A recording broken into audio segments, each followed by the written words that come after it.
Well, good morning, everybody. Welcome to our panel. Really excited to moderate this panel today. The title of the panel is What Next for Monetary Policy? And I think if we look back at 2022, it's probably a bit of an understatement to say it was an exciting year for monetary policy. A lot happened. And let me just give you a little bit of context here. If we rewound back to exactly a year ago, to January 2022, the Fed hadn't even started hiking interest rates yet. The market was pricing in about 75 basis points cumulative of interest rate hikes out of the Fed beginning of January 2022. They obviously went on to deliver 425 basis points worth of hikes, the fastest tightening delivered in about 4 decades. Of course, there was an energy shock, a terrible war in Ukraine that prompted some of those inflationary pressures. And of course, we had to see central banks reacting. And it wasn't just the Fed. We saw it with central banks all over the world. They all had to start tightening. And I thought it was really interesting that in the space of months, we unwound a decade of essentially what was zero interest rate policy, negative interest rate policy. For a long time, market participants were thinking, we're stuck in this negative zero interest rate environment. How are we going to get out of it? And in the course of a couple of months, we did actually manage to get out of it. So 2022 was a really exciting one for the central banking community. And I think today's panel, we're going to explore where it goes from here. How are central banks doing with this fight against inflation? Are we close to the peak in interest rates? Is there a sea change coming in terms of how we think about central banks' mandates? Hopefully, we will answer a lot of these questions and more throughout the course of the panel. But first, let me introduce our panelists. So let me just start off with Kjerstin Braathen, right at the left there, who is the Chief Executive Officer of DNB in Norway. To her right, we have Larry Summers, Charles W. Eliot University professor, Harvard Kennedy School of Government, USA, former Treasury Secretary, of course. To his right, we have Thomas Jordan, the chairman of the governing board of the Swiss National Bank.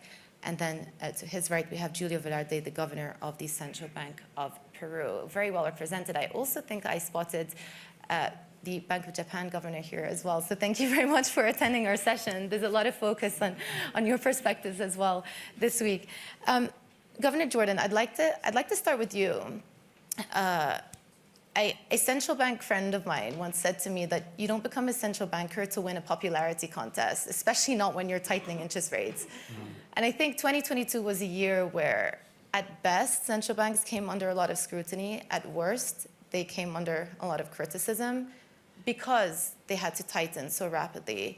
And these were the same people who in 2021 had told us that inflation was transitory and that we didn't need to worry about it.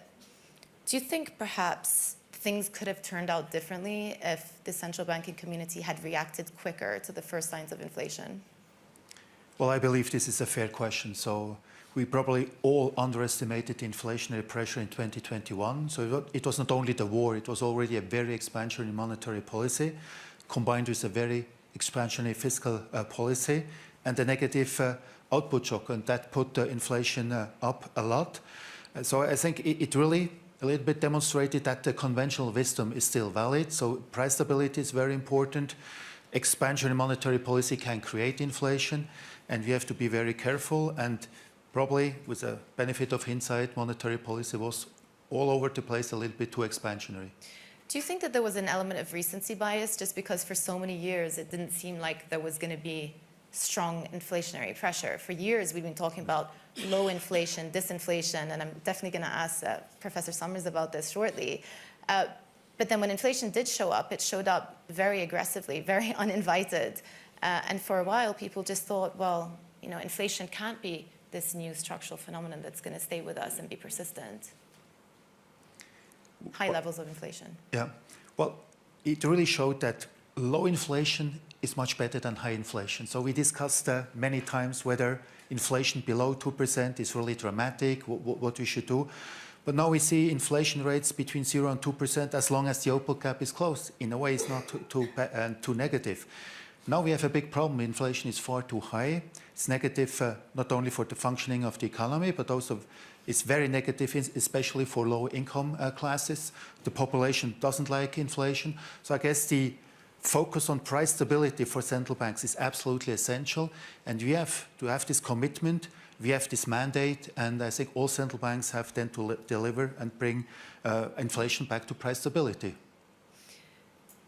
Larry, can I ask you just sort of a mark-to-market on your secular stagnation thesis? Because back in 2013, you described the US economy as being in a state of secular stagnation, low demand, low inflation, diminishing returns to monetary policy, which of course, back then, rates were very, very low.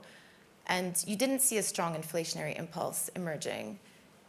Would you characterize as being right now in a new inflation paradigm? I'm not sure. I would put it this way. In 2013, I saw secular stagnation manifest in a chronic excess of savings over investment that found its way into low interest rates, sluggish growth, savings flowing into existing assets, leading to elevated asset values and high multiples. And those seem to me to define an era. And nothing that has happened since has changed my mind about the view that that defined the era from 2013 until the beginning of the pandemic. I saw that gap. I wouldn't have known precisely how to quantify it, but the potential gap between savings and investment that was leading to the low interest rates and that was leading to the sluggish growth was perhaps 4% of GDP. That's a very imprecise number. We had the pandemic, and we then had, for 2 years in a row, 14% of GDP in fiscal stimulus. We had fiscal stimulus more than half as large as the United States had had during the Second World War. We had fiscal stimulus that measured relative to the GDP gap was 5 or 6 times as large as we had had in response to the financial crisis. And so with that magnitude of fiscal stimulus, you were far more than closing the secular stagnation gap. And that's why I, in early 2021, was very confident that we were setting off a serious inflation problem, because I saw that the secret sauce of economics is arithmetic, and that we were closing far more than the gap. And it was justified by all kinds of motivated reasoning, including the recency bias that you describe. I think matters are much less clear right now. On one hand, the demography that was a central driver of secular stagnation is still where it was, or if anything, a stronger force. The decapitalization associated with the rise of intangibles, associated with the fact that my $500 phone has computing power comparable to what a $40 million computer did a generation ago. That is also still there and operates for secular stagnation. On the other hand, and I'll finish up quickly, we have a strong movement towards much larger levels of government borrowing, both accumulated debt to GDP and subsequent flows of borrowing. And we have major drivers to investment associated with the green transition, associated with the movements to resilience. And we have a set of cost increasing pressures pointing towards more inflation. My best guess is we're not going back to the interest rate era that characterized secular stagnation, where the zero lower bound was a central problem for central banks. That's my best guess.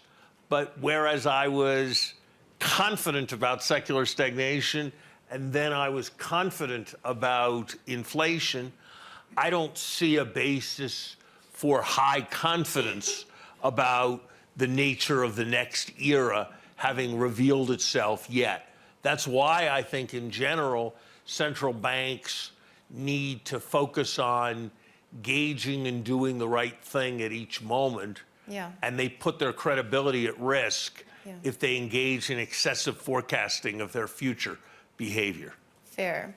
I always wondered to myself what central bankers discuss when they're alone together. And I got a little glimpse of it now in the speaker's room. And two governors here were discussing, so what's your level of inflation? Oh, well, my level of inflation is in this. What is your view of R star? So those conversations actually do happen among central bankers. But I do want to ask you also just to follow up to what you were saying about whether you think your estimate of R star, that neutral rate that central bankers talk about, whether you think that has also structurally shifted higher, and whether or not you think this signature piece of legislation that everyone seems to be talking about here in Davos, the Inflation Reduction Act, can do anything to help structurally lift R star higher in the US? R star thought of as in real terms depends upon the balance of the factors, demography, decapitalization versus debt and stimulated investment that I described before. And no question that the Inflation Reduction Act is pushing towards more green transition and more investment. On balance, I think our star is more likely to rise than fall from the 0.5% level that people were talking about earlier. But that's not, as I say, that's not a high confidence view.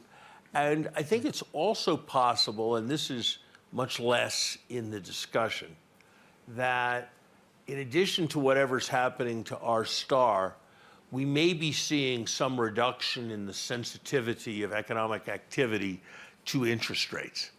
If you look at the fraction of durable goods spending in the economy, particularly longer-term durable goods spending, it has come way down.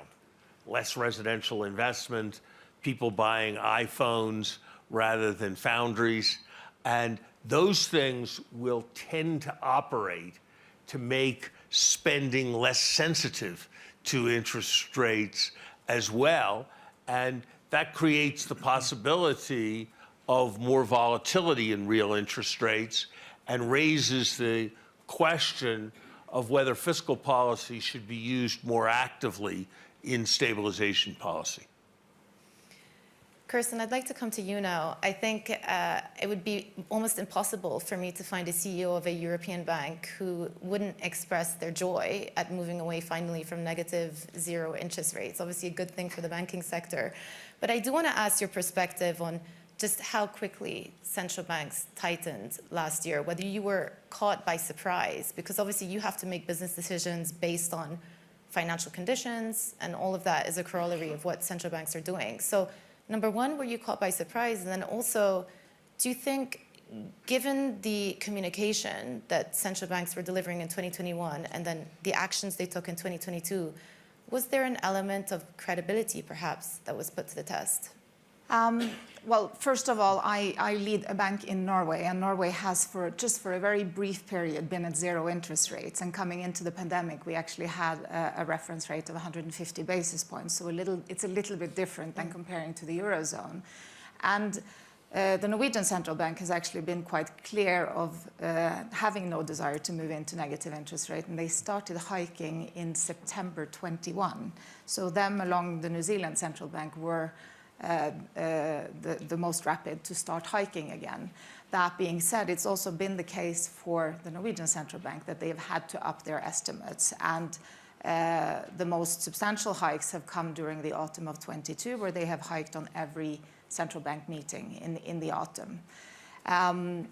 Has it come as a surprise? I think yes, to everyone. I think nobody have been able to predict what we've been seeing. It's clearer now in hindsight, always easier to see.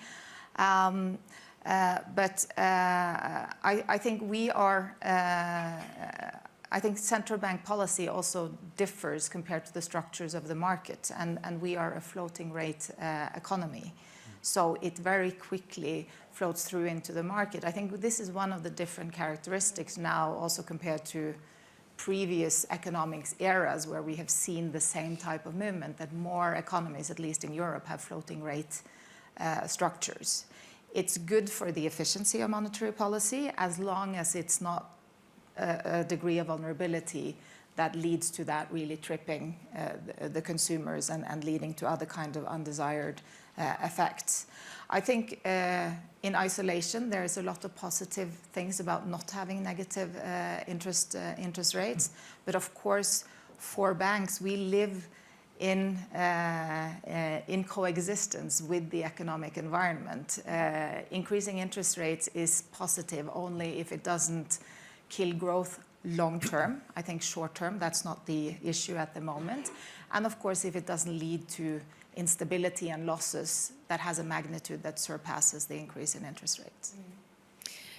Governor Velarde, I'd like to move on to you. I'm interested in hearing your perspective on inflation, but before that, I'd just like to ask you, because we're all watching some of the political demonstrations that are going on back home, how do you think about monetary and price stability in the context of political instability? How does that influence your decision making? Well, we have been used to political instability. We have had an average inflation of a little more than 2% in this century. Of course, in a particular period, a particular month, it might affect somewhat the price of food, but I believe it's not the main factor behind inflation. Yeah? So the old adage is when the US sneezes, the rest of the world catches a cold. I think it also applies in a similar fashion to the Fed. And when the Fed start hiking interest rates, the rest of the world will inevitably follow, particularly emerging market central banks as well. We saw a massive appreciation in the US dollar that put some pressure on emerging market currencies. To what extent are you leaning over your shoulder and watching what the central bank, what the Fed chair is doing every meeting? I see one important country in Latin America that follows closely the Fed. They even changed the date of their meetings to be just after the Fed meetings. Right. But most of the other countries actually not follow. While we have been similar phenomena that affects the whole world. Of course, American expansionary monetary and fiscal policy had to do with inflation. But it was a shock that was being suffered by all the world. So it's not surprising that everybody started hiking. And in Latin America, Brazil was the first country to start hiking at the end of the first quarter. And then all the others started in the second half of 2021. In case we started in August. We started from 0.25, that was our rate. And before that, on COVID, also every central bank lowered the interest rate because they were facing the same phenomena. It was not because the Fed decreased their interest rate. No? I am not saying that it doesn't affect us. In the 10-year bond, you can see that the 10-year bonds of almost any country are affected what is happening to the 10-year bond in the States. But in the overnight rates, I don't see that clear influence, except when we are facing the same phenomena where the reaction of the central banks will be more or less the same. No? So sometimes people say this to you that central banks, global central banks are coordinating together. If you face the same phenomena, you will react more or less of the same way. No? Okay. But yeah. I don't see it. And actually, Latin America and Eastern Europe were the first to react to the increase. At first, just to normalize the policy. That is, we didn't need such an expansionary monetary policy when things started to settle again. And then, of course, to fight inflation. Governor Jordan, how do you think we're doing in the fight against inflation? I've been having a lot of conversations here on the sidelines of Davos, and I think the consensus view is that, broadly speaking, I'm not speaking specifically about Switzerland, that inflation seems to have peaked. And the perception is we are going to see headline rates dropping quite quickly, namely on back of base effects. But that getting to 4% is going to be easy, but getting from 4 to 2 is where it gets a little hairy. How would you characterize where we are in this fight? Well, I think this is, in my view, absolutely correct. We will see now headline inflation coming down quickly because of energy prices are coming down. We have these base effects. But core inflation is not coming down as quickly as that. So it will be much more difficult to bring inflation from 4% to 2%. So the commitment of central banks to go back to price stability will be absolutely essential. We'll see whether this comes with a recession or not with a recession. This is difficult to predict. Does it matter for central banks, though, that if you do have to keep going and keeping rates restrictive in order to get inflation from 4% to 2%, that it might tip an economy into recession? Do you think about that trade-off? Well, the absolute priority should be bringing inflation back into the range of price stability. So this is absolutely key for the credibility to fulfill the mandate. Hopefully it comes with only a little bit limited impact on the real economy, but this is very difficult to predict. Of course, when we will see a weakening of the economy, under normal circumstances, that should help to bring inflation down. But we should not underestimate already the second-round effects that are underway. And there, what we see everywhere, also in Switzerland, there's a little bit of change in the way firms are dealing with price increases. So they do not hesitate anymore to increase their sales prices. So that is different from maybe 2 or 3 years ago. And that is also, I think, a signal that it is not that easy then to bring inflation really back to 2%. We also see a change in probably the behavior regarding wages. And we often speak about inflation expectations. Everything is well anchored, so it's not a problem. But if you look at wage formation, so this is very much backward looking. Even at the Swiss National Bank, where we have all the economists, and wage formation is basically, we take inflation from last year, and this is the basis for making a decision regarding future salaries. And we are no exception. I think this is everywhere the case, so kind of fairness argument regarding salaries. So once inflation is high, the pressure coming from wages is here, and this is probably also the proof that it will be not that easy really to bring everywhere inflation down quickly. Very clear. Larry, do you think it's time for central banks' mandates perhaps to be reconsidered, that 2% more or less price stability target that many central banks around the world have?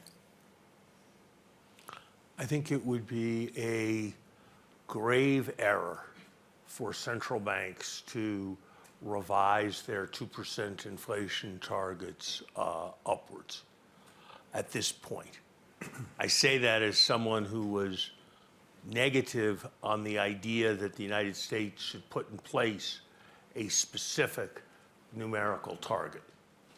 It seems to me, though, that having failed to attain the 2% inflation target, having re-emphasized repeatedly the absolute commitment to the 2% inflation target, to then abandon the 2% inflation target would do very substantial damage to credibility.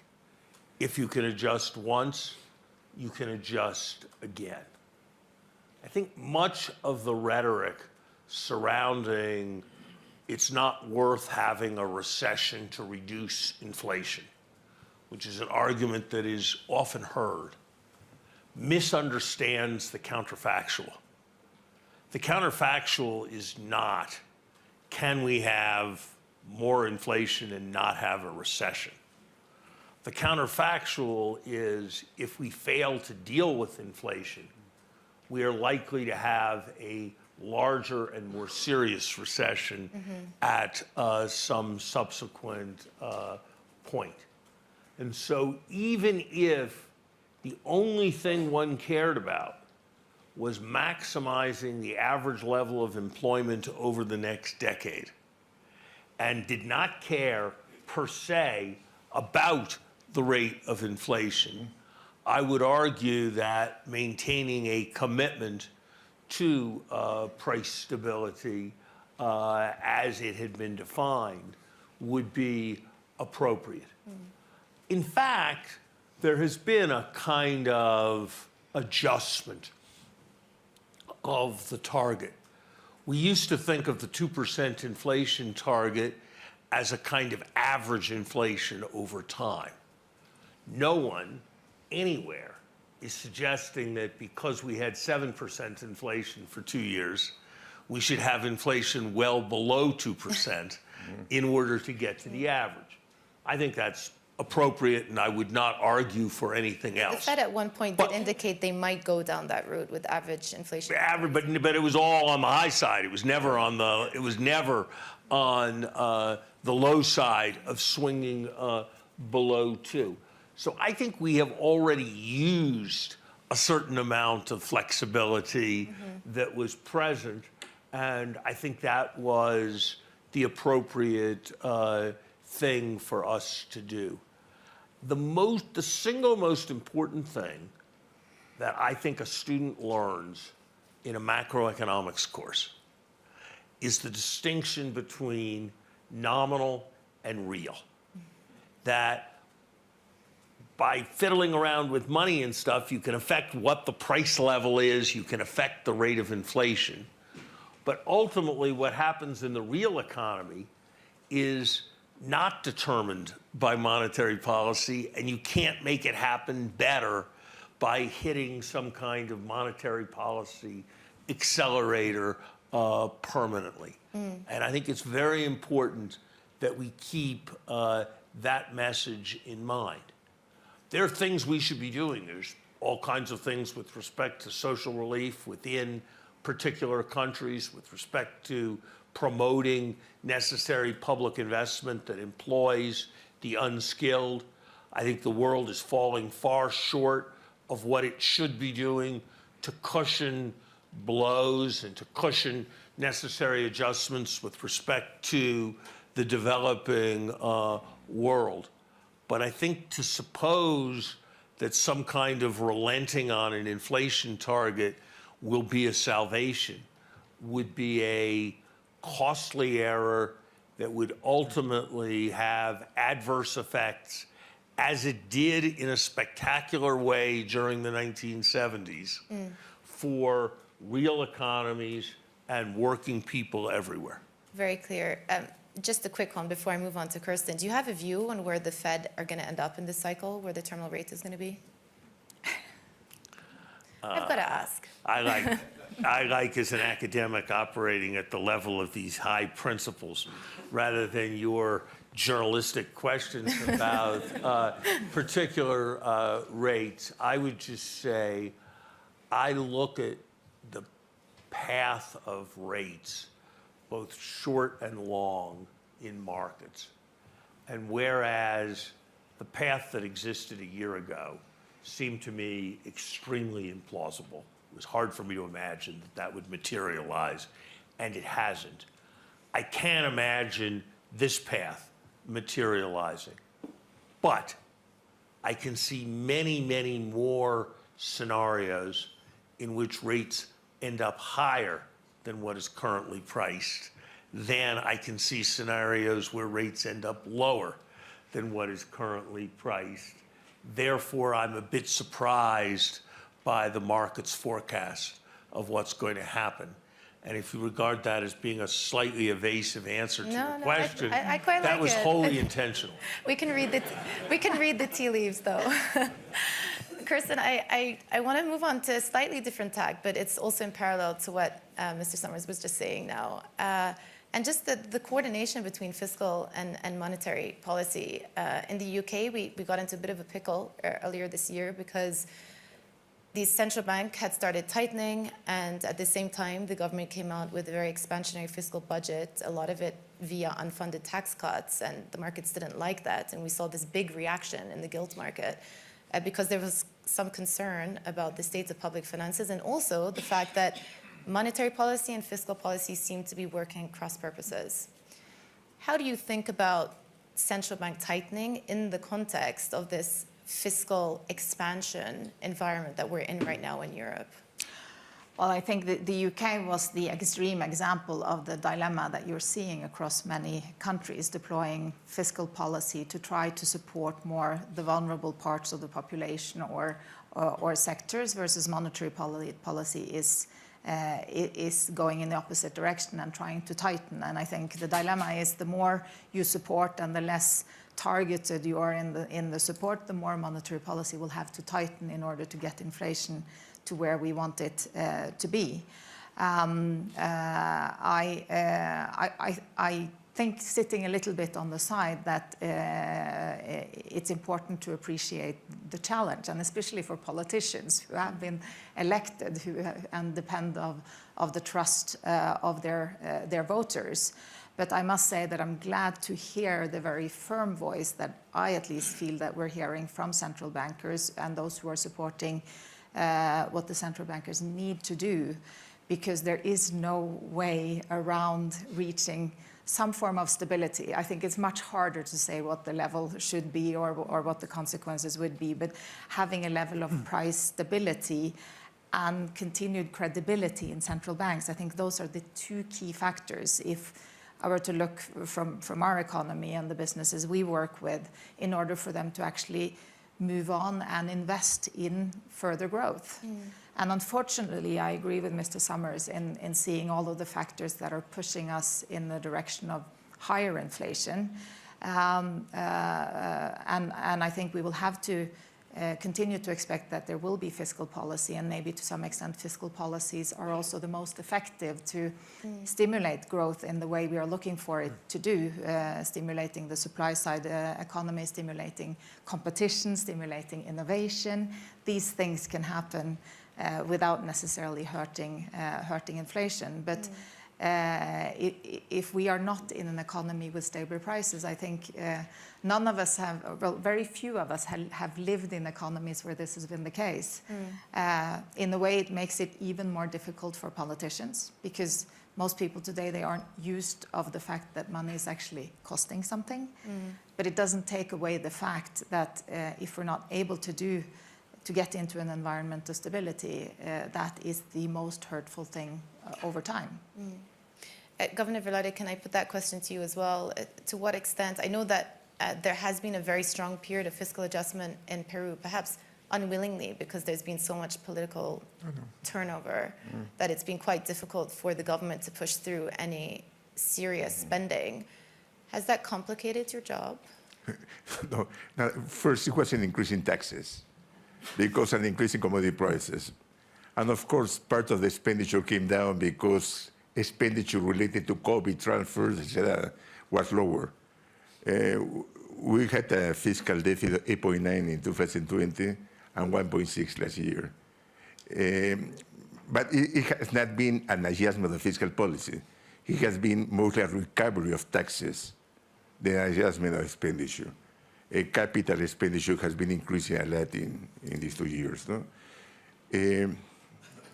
That was your question or something else? Well, it's just more how the fiscal backdrop has some sort of an influence, if at all, on your decision-making. Of course, if we had a very terrible fiscal situation, it will be very difficult to have a monetary policy with a low inflation. As was mentioned by the previous speaker, the case of England was particularly visible. But we are forbidden to lend to the government directly.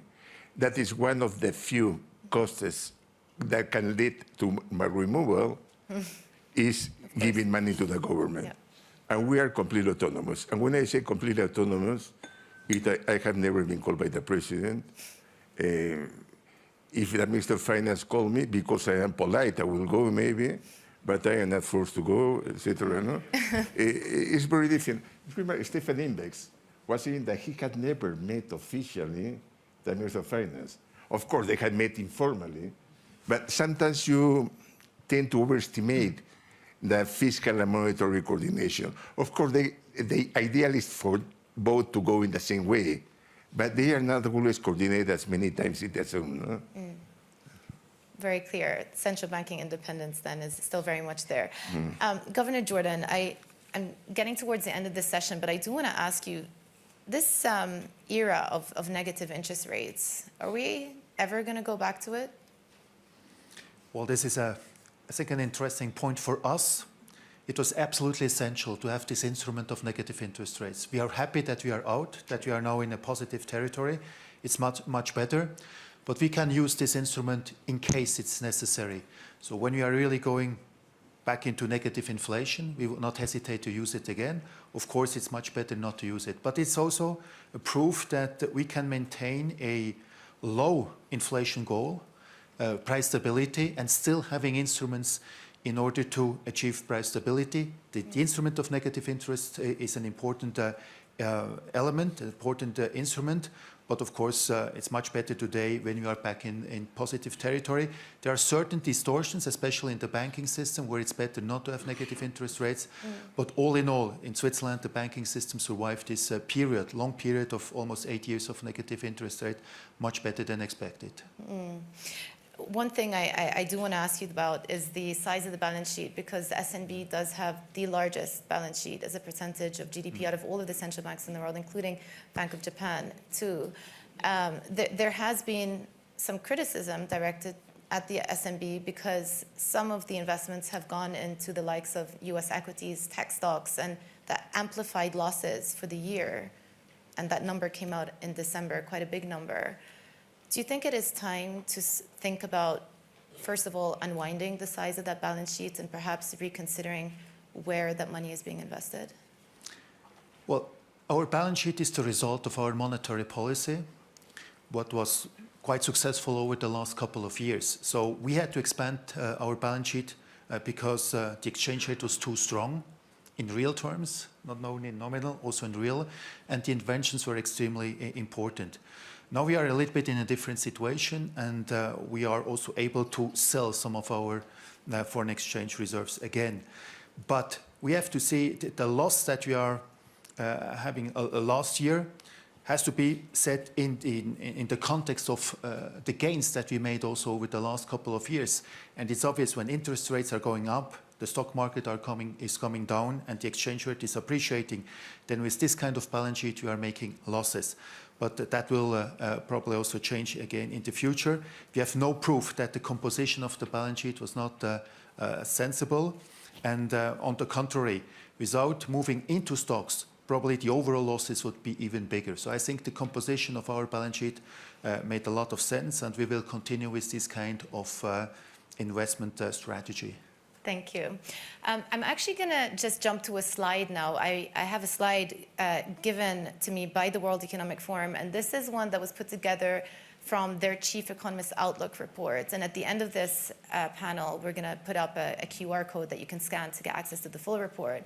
But the question that was posed is, a year from now, what is your expectation for monetary policy in the following geographies? And you can see, in the case of the US, for example, 55% of economists think rates will be tighter, 27% looser, Europe 59% tighter, 27% looser. I'm just going to do a quick roll call if we can go around the panel. I'm going to ask you the exact same question. Do you think interest rates where you are going to be tighter, the same, or looser? If you don't want to respond, that's fine. And then we'll open it up to Q&A. Do you start? Yeah. Well, for the States and Europe higher, for Latin America lower. We increased 18 times the interest rate already. Yeah. And many countries they have said they have reached their peak, or almost at their peak, no? Thank you.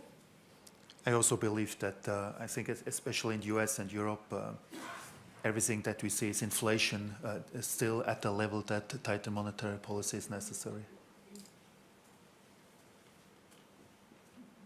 Marginally tighter, perhaps.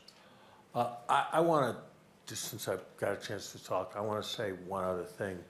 I have no views about the Swiss central bank and its context of handling its balance sheet. I do think that it is noteworthy that after the crisis had passed, after we had had the terrible illiquidity associated with COVID, the United States, in the name of QE, on behalf of taxpayers, through the central bank, termed in our national debt on a very substantial scale by issuing, in effect, floating rate bank reserves and purchasing long-term bonds. it did so at a moment when roughly every treasurer, every corporate treasurer in the world was terming out its debt to move to the longer term. I saw an estimate that the mark-to-market loss associated with post-crisis QE had been on the order of $800 billion. That is a lot of money. And I do think that we need, in addition to thinking about the stimulative and contractionary aspects of QE, to focus on the balance sheet, debt maturity aspects of QE. And in retrospect, I think that was a highly problematic set of steps that we were taking in the United States. Hopefully in our next panel, we can talk more about that. Kjerstin, quick question to you, and then we'll hopefully get some Q&A from the audience as well.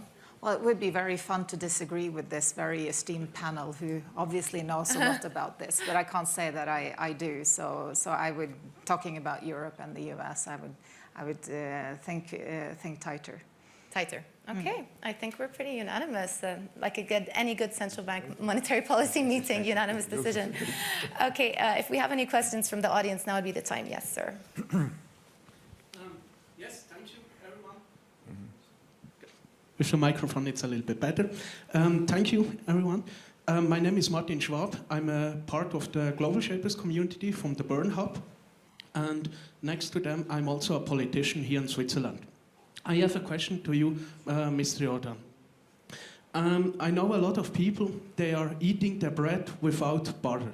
They look where they can economize as much as possible because they are such in a dire situation. And also among us, the young people, we are very critical about the future. Can you give us a little bit hope? Will the future be better than it is today? Well, I'm always an optimist, especially for Switzerland. And with price stability, that should contribute, I think, to a good future as well. But you are completely right. I think policies should ensure that the life of people will be better in the future. And it's not only ordinary fiscal policy, and that was mentioned before by Larry. I think it's also structural policy. So when structural policy is right, firms will be competitive, and we have growth, and we have real salaries increasing. I think these structural policies in Switzerland, but globally, are extremely important. And I hope that in Switzerland, politicians are reasonable to recognize the relevance of these structural issues. Any other questions? Oh, one over there. There you go. Oh, that's Here. there. Hello all.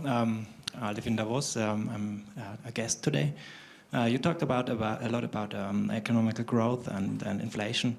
What other potential dangerous consequences are waiting behind the corner now that we have reached the end of the zero or almost negative interest period of interest rates?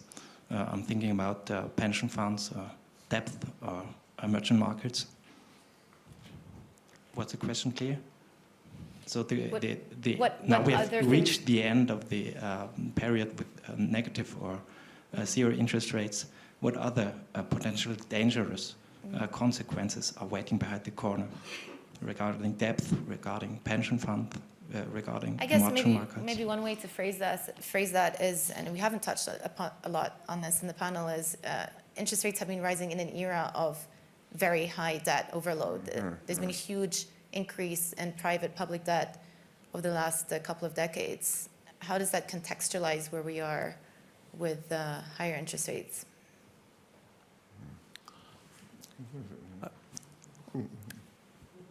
Well, I believe it's a problem. The high level of debt diminishes resilience of economies, households, etc. So I think to have a reasonable level of debt, public debt, but also household debt, is absolutely essential. And we see now when governments are not bound by having too much debt, they can react to certain shocks. If their fiscal situation is really bad, if the level of debt is already high, The room of maneuver is limited. And of course, they get much more vulnerable in case interest rates are increasing. So having sound fiscal policy over the cycle, having a limited amount of debt, having something with a debt break as we have in Switzerland, I think this is something that is in the medium to long term very beneficial for economists. Larry, do you want to jump in? We've got about 30 seconds, but would love to hear your views on this as well. Much depends on R star. If R star ends up high, these debt levels are going to be quite problematic. If R star ends up low, they will be less problematic than many people suppose. Probably the debt problem about which I am most concerned is the developing country debt problem, where I think the combination of increases in interest rates, a stronger dollar, what's happened to oil prices, possible global recession, the continuing burdens of the pandemic and of climate change have created, I think, a near perfect storm for many of the poorest countries in the world. And I think finding comprehensive approaches to their support, critically including dealing with debt, is probably the most important of the debt challenges that I would see ahead. Absolutely, and I think that is a great place to leave it. Panelists, thank you so much for joining me today. Really enjoyable and informative panel, and thank you to everyone who attended this session.